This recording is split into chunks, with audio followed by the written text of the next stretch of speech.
चंद्रपुरातील निवासी डॉक्टरांच्या वसतिगृहाची दयनीय अवस्था झाली आहे। डेंग्यू रुग्ण झालेले निवासी डॉक्टर्स व त्यांचे वसतिगृह सध्या वाऱ्यावर असल्याचे दिसून येत आहे। चंद्रपूरच्या शासकीय वैद्यकीय महाविद्यालयातील MBBS झालेले व सध्या चंद्रपूरच्या वैद्यकीय महाविद्यालयात MS किंवा MD चे पदव्युत्तर शिक्षण घेण्यासाठी वसतिगृहात राहणाऱ्या निवासी डॉक्टरांपैकी 5 डॉक्टर विद्यार्थ्यांना डेंग्यूची लागण झाली आहे।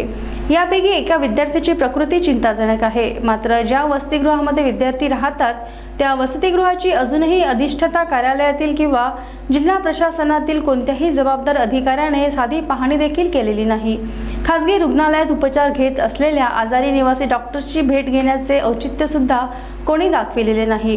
त्यामुळे जिल्ह्यातील रुग्णांसोबत आता शिक्षण घेणाऱ्या निवासी डॉक्टरांनाही वैद्यकीय महाविद्यालय व शासनाने वाऱ्यावर सोडले असा गंभीर आरोप सामाजिक कार्यकर्ते पप्पू देशमुख यांनी केला आहे। चंद्रपूर वैद्यकीय महाविद्यालयामध्ये पोस्ट ग्रॅज्युएशन करण्यासाठी पश्चिम बंगाल, केरळ, लक्षद्वीप, काश्मीर, राजस्थान, महाराष्ट्रातल्या वेगवेगळ्या ठिकाणावरून आलेले विद्यार्थी या ठिकाणी या हॉस्टेलमध्ये राहतात आणि 80-82 विद्यार्थ्यांपैकी 34 विद्यार्थी, त्यामध्ये 17-18 विद्यार्थिनी आणि इतर सगळे विद्यार्थी आहेत, मुलं आहेत।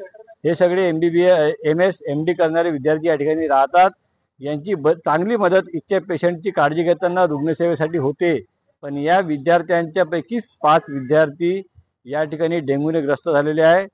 त्यापैकी एक विद्यार्थी सिरियस आहे, नागपूरला सिव्हिअरटेक हॉस्पिटलमध्ये त्यांना हलवण्यात आलेला आहे।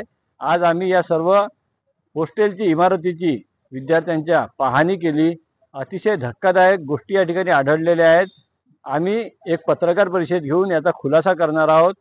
शासनाने तातडीने याच्यावर उपाययोजना शोधल्या पाहिजे, नाहीतर ही घाण जी आहे ती डीन ऑफिसमध्ये जाणार, हा जनविकास सेनेचा आमचा इशारा आहे।